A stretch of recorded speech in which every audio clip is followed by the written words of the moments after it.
Since last year's Supreme Court decision in Dobbs, which overturned the Roe v. Wade precedent, well, there's been a flurry of work on both sides of the debate.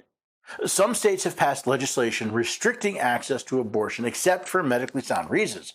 Others not only secure abortion access in law, but effectively declare themselves abortion sanctuary states.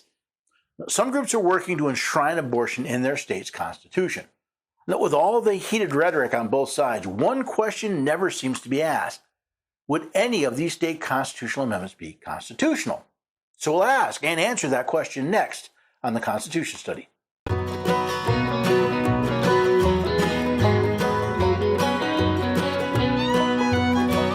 Neighbors and have a few good friends. Every day we're everyday Americans. Oh, every day we're everyday Americans.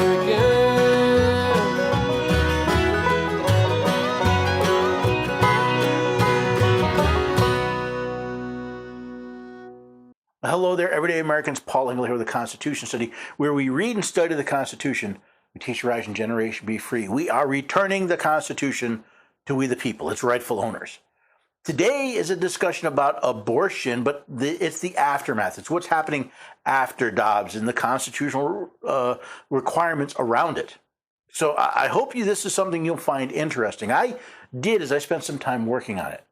Now, if you want to find out more, if you want to find the links to the sources I reference, well, you'll find this article on the website constitutionstudy.com.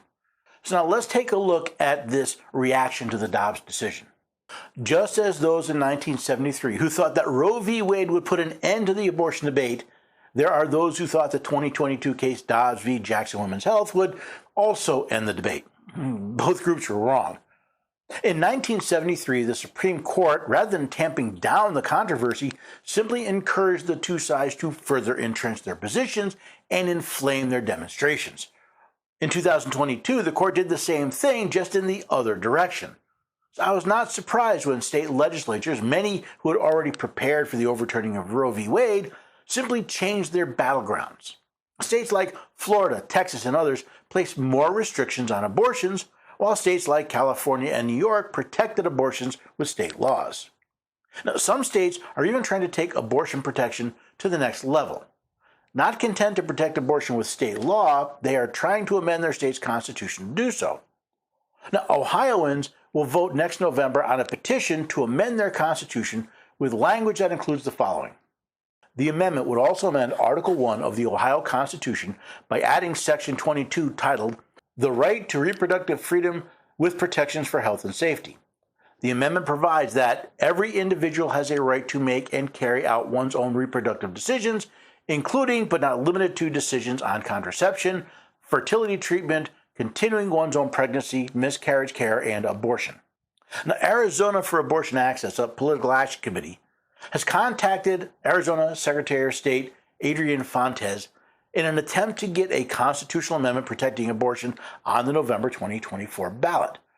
Activists in Florida have been collecting signatures in an attempt to overturn recent state laws that restrict access to abortions. Nebraska and South Dakota also appear to be moving toward putting a constitutional amendment before their citizens. Other states like North Dakota, Oklahoma, Arkansas, and Montana have been trying to amend their state's constitution, but with little apparent success. All of these actions have one thing in common. They are attempts to supersede the will of the people as expressed by their representatives with the will of the people as expressed at the ballot box. To understand this maneuver, we have to understand what a constitution is.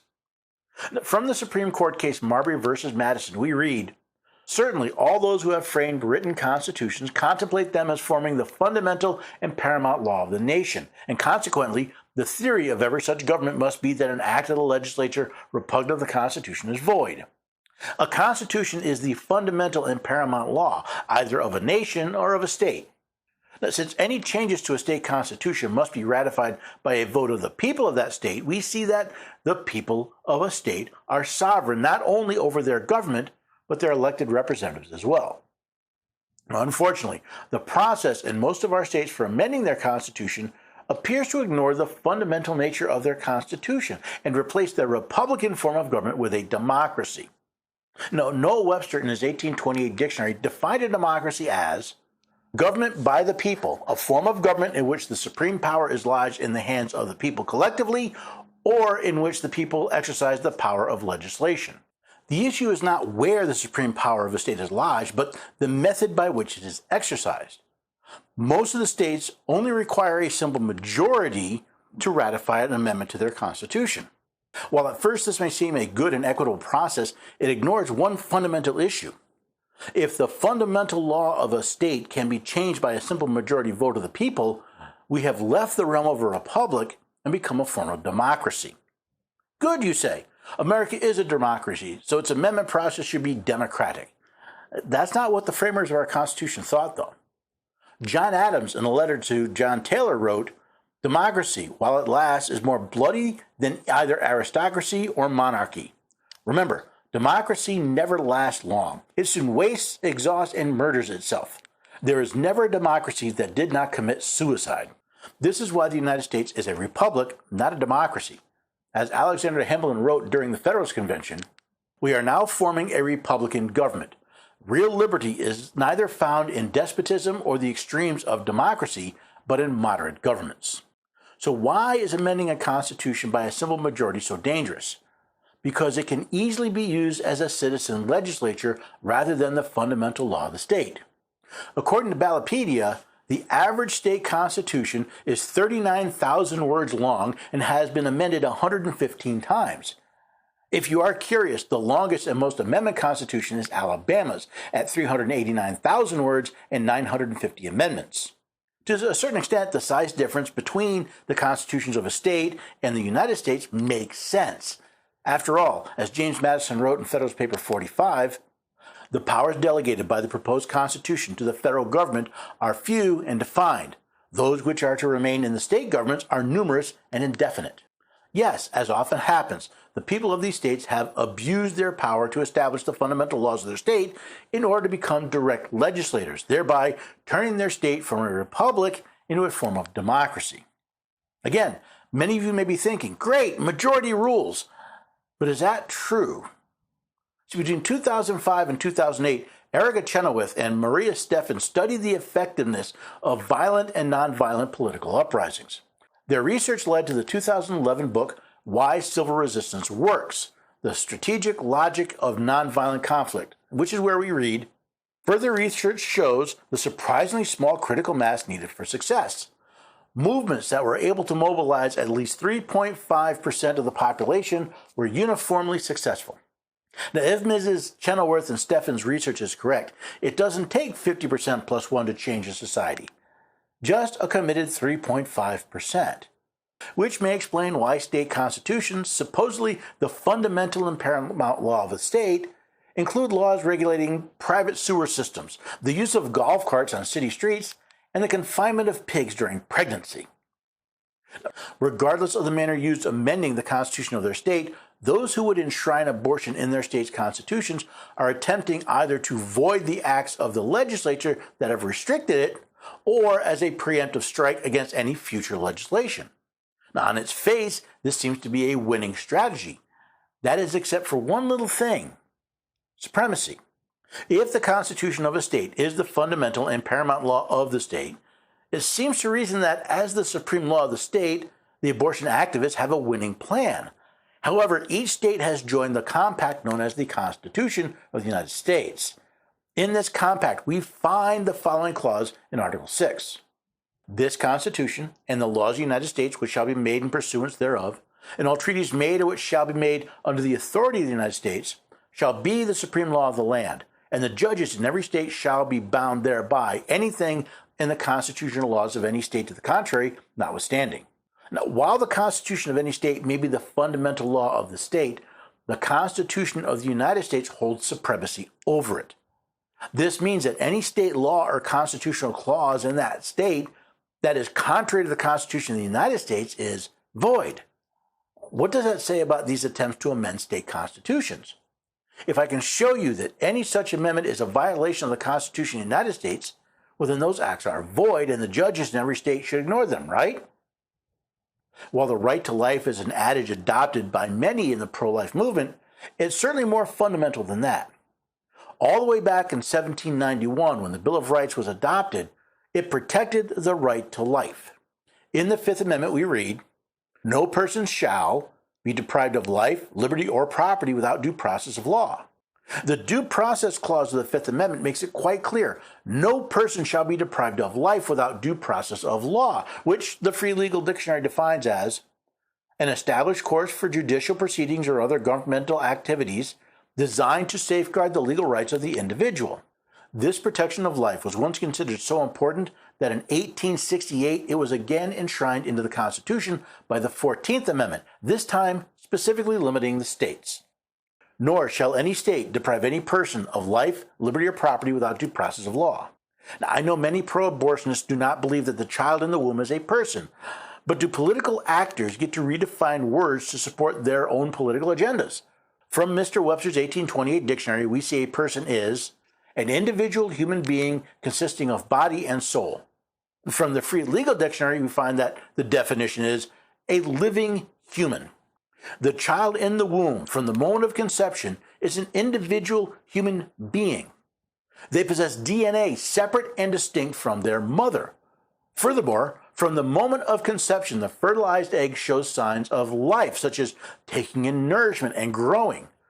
After just 5 weeks, there's a detectable heartbeat, which, in short, is evidence the child is alive. Therefore, to legally deprive that child of their right to life, there must be due process, a process designed to protect the legal rights of that child. So where does all this leave us?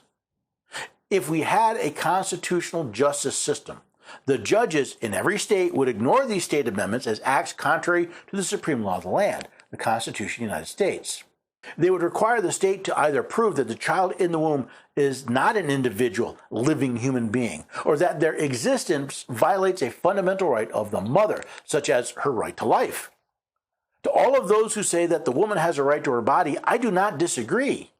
Just as the child does not have the right to take the mother's life, the mother does not have the inherent right to take the child's life. As the Supreme Court was wrong in 1973 to think the Roe v. Wade decision would end the controversy over abortion, they were just as wrong to think that Dobbs v. Jackson Women's Health would end it.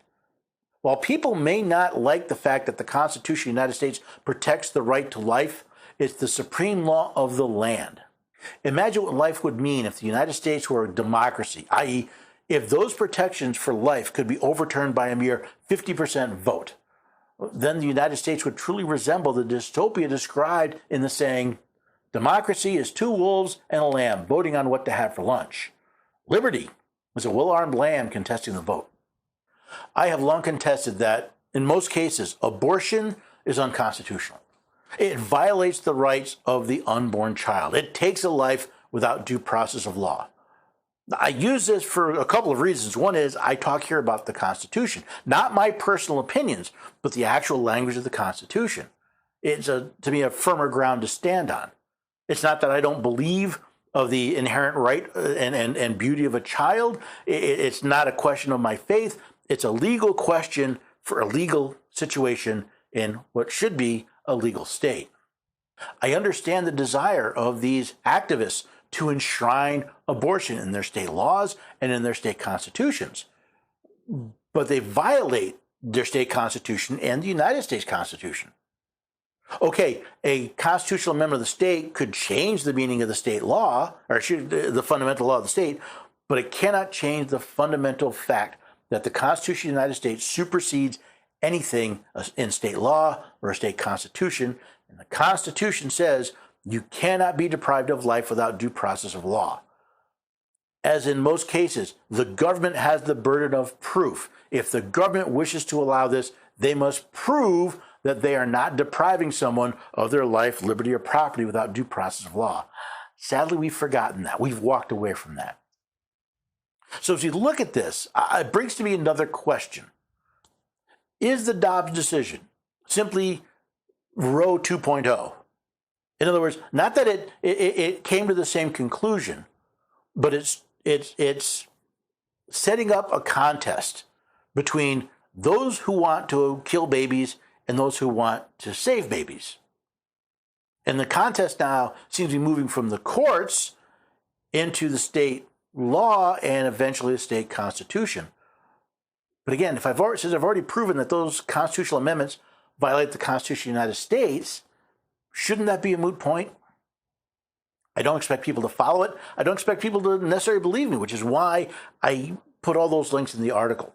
It's why I provide you the facts and data to prove what I'm saying, so that you can go back, double check what I say, provide your own comment, provide your own response, and then feed that information back to me.